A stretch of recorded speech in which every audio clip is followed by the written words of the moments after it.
Satu rumah hancur dan dua rumah lainnya rusak berat akibat longsor yang terjadi di Jalan Kapri, Kelurahan Bumiayu, Kota Malang. Longsor yang terjadi akibat tingginya intensitas hujan di Kota Malang. Sementara pemilik rumah diungsikan ke rumah kerabatnya. 3 rumah yang terkena longsor terletak di satu area di Jalan Kapri RT 5 RW 4 Kelurahan Bumiayu, Kedung Kandang di Kota Malang. 3 rumah warga ini berada tepat di atas aliran Sungai Berantas. Hujan deras yang mengguyur Kota Malang pada sore kemarin mengakibatkan 3 rumah ini rusak karena terbawa longsor sedalam 30 meter. Satu rumah hancur dan terjun ke sungai, sedangkan 2 rumah lainnya rusak berat dan posisinya menggantung di bibir longsor. Sukardi, salah satu korban rumah yang rumahnya terbawa longsor ke dalam sungai, mengatakan bahwa ia dan keluarga lainnya sudah merasakan keanehan sebelum terjadi longsor karena terdengar bunyi seperti petasan selama hujan deras mengguyur. Dirinya bersama keluarga kemudian memilih meninggalkan rumah dan mengamankan diri. Tepat pukul 9 malam, satu rumah kemudian ambrol dan hancur terjun ke arah sungai. Tidak ada korban jiwa dalam peristiwa tersebut, namun kerugian ditaksir mencapai ratusan juta rupiah. Kini 3 kepala keluarga yang rumahnya longsor ini untuk sementara mengungsi ke kerabatnya sambil menunggu perbaikan. Tanda-tanda tadi malam, kemarin malam sampai siang bunyi terus. Rumahnya tanda-tanda longsor. Jadi pas kejadian ini tadi malam jam 9 ambruknya. Jadi sudah ada tanda-tanda terus Sudah. semua keluar ya Pak? Keluar. Ngeliati longsornya rumah ini. Kelumpuk semua di depan. Berarti total ada berapa rumah, Pak? Ini yang jatuh habis longsor satu rumah. Rumah kene ini rentak-rentak 2. Satunya saudara, satunya punya saya ini. Rumah Bapak sekarang posisinya apa, Pak? Ini gandol kantung, posisinya pondasi tidak ada. Pak, selanjutnya ini kan rumah, nanti bagaimana Bapak tinggalnya Pak? Saya sementara mengungsi ke saudara. Sementara itu, menurut Kepala Badan Penanggulangan Bencana Daerah atau BPBD Kota Malang, Ali Mulyanto menuturkan bahwa terjadi bencana alam sebanyak 10 titik di Kota Malang yang terjadi mulai Minggu. Selain longsor, juga terjadi pohon tumbang di beberapa titik di Kota Malang. Ia juga menghimbau agar masyarakat yang tinggal di daerah rawan longsor, khususnya di daerah pinggir sungai, tetap waspada.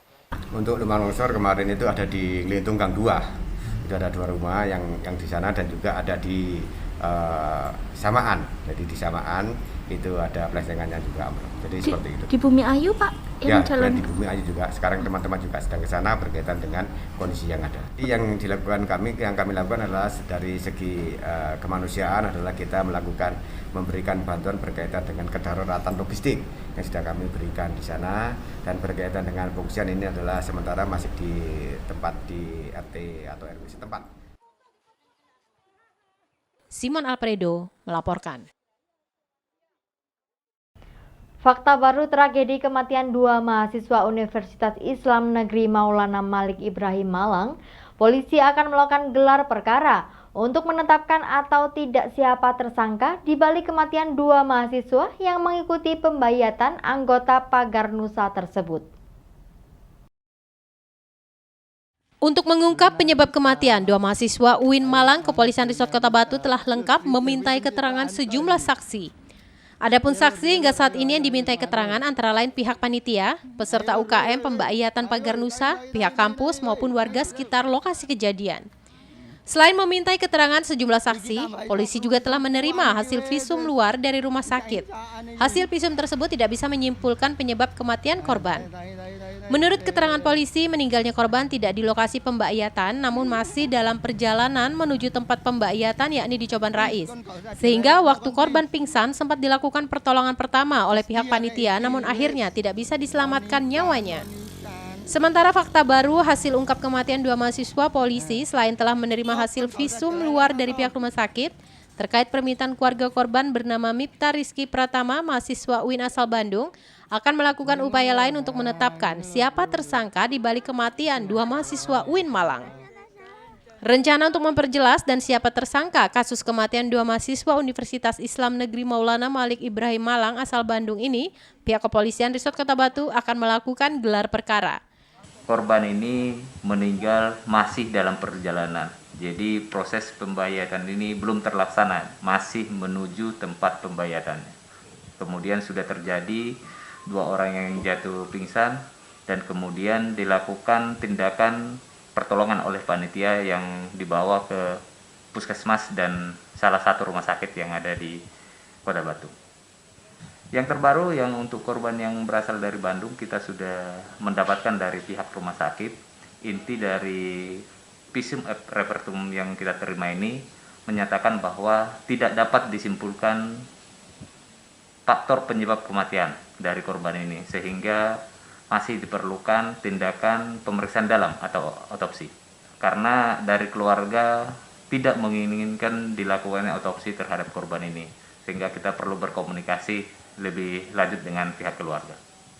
Nanti tentunya dalam hal ini apabila ada hal seperti ini akan kita bawa dalam gelar perkara untuk menentukan status dari pemeriksaan kita ini. Pemeriksaan para saksi ya? Iya, termasuk nanti akan kita gelarkan, ada mekanisme gelar perkara yang ada di tim penyidik kita. Yanto Yancong melaporkan. Di tengah kekhawatiran COVID-19, jajaran kepolisian Resort harus tetap waspada dengan penyakit lain yang mengancam kesehatan dan keselamatan jiwa. Salah satu penyakit yang masih perlu diwaspadai yaitu demam berdarah. Untuk antisipasi hal ini, Kepolisian Resort Kota Batu melakukan pengasapan atau fogging. Fogging atau pengasapan dengan insektisida untuk membasmi nyamuk demam berdarah dilakukan di Kepolisian Resort Kota Batu. Hal ini untuk mencegah penyebaran dan penularan penyakit demam berdarah dengue atau DBD. Meskipun fogging tidak memutus mata rantai nyamuk penyebar DBD karena hanya membunuh nyamuk dewasa, namun diharapkan bisa meminimalisasi penyebaran. Pengasapan tidak hanya di satu titik, namun pengasapan dilakukan ke sejumlah lorong-lorong di Polres Batu yang diduga sebagai tempat sarang nyamuk demam berdarah. Menurut keterangan Paurkes Polres Batu menjelaskan, fogging ini merupakan bentuk antisipasi pencegahan DBD di lingkungan Polres Batu. Meskipun selama ini tak satu pun anggota dari Kepolisian Resort Kota Batu yang terjangkit demam berdarah. Meskipun tidak ada yang terjangkit, jajaran kepolisian dihimbau untuk tetap waspada berpedoman pada 3M+, yaitu menguras atau membersihkan tempat yang sering dijadikan tempat penampungan air seperti bak mandi, ember air, tempat penampungan air minum, penampung air lemari es, dan tempat lain yang rawan akan dijadikan sarang nyamuk. Selain itu, masyarakat juga harus aktif menaburkan bubuk larpasida, lebih dikenal dengan bubuk abate, pada tempat penampungan air yang sulit dikuras dan dibersihkan. Diharapkan dengan dilakukannya pengasapan atau fogging, jentik-jentik nyamuk demam berdarah tidak lagi hidup sehingga masyarakat dan khususnya jajaran kepolisian bebas dari serangan nyamuk demam berdarah. Ini untuk mengantisipasi karena sekarang sudah masih musim hujan, tentunya banyak penampungan air yang tidak kita deteksi yang menjadi sumber berkembang biaknya nyamuk demam berdarah. Jadi untuk mengantisipasi itu kita adakan pengasapan atau fogging supaya tidak terjadi kasus-kasus demam berdarah terutama di lingkungan Polres Batu. Apa sebelumnya ada yang terserang demam berdarah? Alhamdulillah sampai sekarang belum ada. Mudah-mudahan tidak ada. Ini memang upaya untuk antisipasi yang kami dapat dukungan sepenuhnya dari Bidokes Polda Jatim. Yanto Yancong melaporkan. Terima kasih Anda masih bersama kami dalam Info 7 Malang Raya. Harga jual cabai rawit di pasaran tradisional di Kota Malang terus melonjak. Kini harga cabai tembus Rp130.000 per kilogramnya.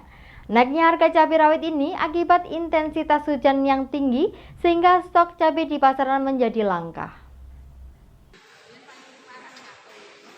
Seperti yang terlihat di pasar tradisional Klojen Kota Malang, per hari ini harga cabai rawit terus mengalami kenaikan. Jika sebelumnya harga cabai rawit di kisaran harga Rp120.000 per kilo, awal pekan ini naik menjadi Rp230.000 per kilogramnya. Isnaini, salah satu pedagang mengatakan, kenaikan harga cabai rawit terjadi semenjak awal pekan ini. Kenaikan harga cabai rawit ini disebabkan pasokan dari petani yang berkurang akibat curah hujan tinggi dan stok di pasar pun menipis. Mahalnya harga cabai rawit, pedagang pun terpaksa mengurangi pasokan dari petani. Pedagang terpaksa menyediakan stok sehari hanya 1 kilogram. Kenaikan harga cabai rawit yang melambung tinggi juga membuat daya beli masyarakat menurun. Masyarakat yang biasanya beli dalam jumlah banyak kini dikurangi. Sementara itu, selain cabai rawit yang melambung tinggi, kenaikan juga terjadi pada bawang merah dari Rp22.000 per kilogram menjadi Rp34.000 per kilogramnya. Sementara untuk bawang putih masih normal dan dijual dengan harga Rp24.000 per kilogram. Naik lagi berarti Bu ya? Naik lagi, kemarin 120. Bu, ini kok tambah hari tambah naik, kalau saat masuk penjelasannya apa Bu? Kok naik lagi? Ya nggak tahu ya, mungkin musim hujan ini ya banyak yang busuk. Ini kualitasnya gimana Bu dengan harga segini? Ya agak nggak begitu bagus tapi. Ya. Kenapa Bu kok bentuknya lebih besar? Apakah ada perbedaan dari tempat memasok atau bagaimana? Ya, ini kata dari agennya itu ini dari Bali. Kalau yang kecil-kecil itu lokal sini Malang. Tapi kualitasnya lebih bagus yang di Malang. Oh, ini lebih milih dari Bali. Kenapa Ya. Bu? Yang dari Malang lebih mahal lagi tak Bu? Lebih mahal, tapi rasanya pedasnya agak aneh. Kalau ini nggak begitu pedas. Kalau yang dari Malang berapa Bu? Memang 140. Terus gimana Bu penjualannya? Apakah kemudian pembeli mengurangi pembelian atau seperti apa Bu? Ya mengurangi. Ibu nyetoknya juga dikurangi atau bagaimana? Ya dikurangi, nanti kalau tetap ya buat besok kan tambah busuk, tambah rugi. Berapa kilo Bu sehari? Nggak sampai 1 kilo, Mas. Pasalnya sepi sekarang. Simon Alfredo melaporkan. Akibat terkendala cuaca dan serangan hama trip, kualitas dan volume hasil panen jeruk menurun. Padahal permintaan meningkat sehingga harga jeruk bisa kembali naik di tingkat petani. Kondisi harga bisa berubah ketika panen raya berlangsung. Akibat terkendala cuaca dan serangan hama trip pada tanaman jeruk, kualitas buah jeruk menurun padahal harga jual saat ini cukup tinggi di kisaran Rp8.000 per kilogramnya untuk kualitas biasa. Sementara yang unggul di kisaran di atas Rp10.000-an per kilogram untuk jenis jeruk manis. Faktor cuaca sangat berpengaruh pada kualitas maupun volume hasil panen serta biaya pengeluaran khususnya untuk penyemprotan dan obat-obatan. Saat ini pasokan jeruk siap panen di tingkat petani masih terbatas sehingga harga jeruk di tingkat cukup tinggi dan kondisi ini bisa berubah pada saat musim panen atau panen raya, di mana harga jeruk akan turun. Hasil panen petani saat ini belum maksimal karena di hampir sebagian besar lahan pertanian jeruk masih berukuran kecil dan sedang serta membutuhkan 2-3 bulan untuk siap panen. Menurut salah seorang petani setempat menjelaskan, kualitas jeruk pada musim penghujan tidak sebagus ketika kemarau, padahal biaya yang dikeluarkan pada penghujan cenderung lebih besar. Di lokasi terlihat jeruk yang dipanen tidak mulus dan banyak lorek-lorek sehingga menurunkan kualitas dan juga harga jual. Diperkirakan pada bulan 4 ke atas, stok jeruk akan melimpah di tingkat petani dan harga jual dipastikan akan turun. Ya, harga jeruk mulai agak sedikit meningkat ya. Nah, setelah selama ini diguyur hujan terus menerus ya. Dan sekarang sudah agak laris penjualannya. Kalau jeruk manis sebenarnya juga nggak naik, cuma ya. Laris gitu aja. Kalau jeruk keprok belum musim di sini. Ya. Yang musim jeruk manis itu baru sisa-sisa buah yang lama. Oh gitu Pak ya? Baru masih sekitar bulan 4-5 baru mulai panen raya. Oh, berarti masih lama panen rayanya berarti Pak ya, kalau gitu ya? Bulan 4, bulan 5 itu panen raya. Jeruknya kurang bagus Pak, kulitnya banyak yang blurik-blurik. Iya. Itu kalau nanti yang buah yang sekarang masih sebesar di atas kelereng itu mungkin kualitasnya lebih baik. Iwan Hikmawan melaporkan. Terima kasih Anda masih bersama kami dalam Info 7 Malang Raya. Diduga masih belum menjadi prioritas perbaikan, jalan penghubung antar dusun dan desa di wilayah Dau masih belum ada perbaikan setelah mengalami kerusakan lama. Padahal jalan tersebut menjadi akses penting kegiatan pertanian dan ekonomi warga masyarakat. Beginilah yang terlihat di jalan penghubung Selorejo dan Gading Kulon Kecamatan Dau Kabupaten Malang. Salah satu jalan penghubung yang dipergunakan untuk beraktivitas di lahan pertanian jeruk ini sudah lama mengalami kerusakan kurang lebih 2 tahunan. Namun sayang, sampai saat ini perbaikan jalan belum sampai di pintu perbatasan kedua desa. Kondisi jalan sudah berlubang dengan aspal yang sudah hilang di hampir sebagian besar badan jalan. Tidak hanya itu, lubang jalan dipenuhi air setelah hujan sehingga lubang jalan semakin dalam dan lebar serta kerusakan aspal jalan semakin parah. Akses jalan ini ramai dilintasi pengguna khususnya pada pagi hari, tidak hanya petani tetapi juga pengguna jalan lainnya yang memanfaatkan jalan ini untuk memperpendek jarak tempuh. Menurut salah seorang warga mengungkapkan pada malam hari jalan gelap akibat masih belum ada lampu penerangan jalan umum dipasang. Dengan kondisi jalan seperti ini akan sangat mengganggu aktivitas. Di lokasi terlihat di jalan perbatasan dua desa baik di wilayah Gading Kulon maupun Selorejo, kondisi jalan bergelombang akibat banyak berlubang.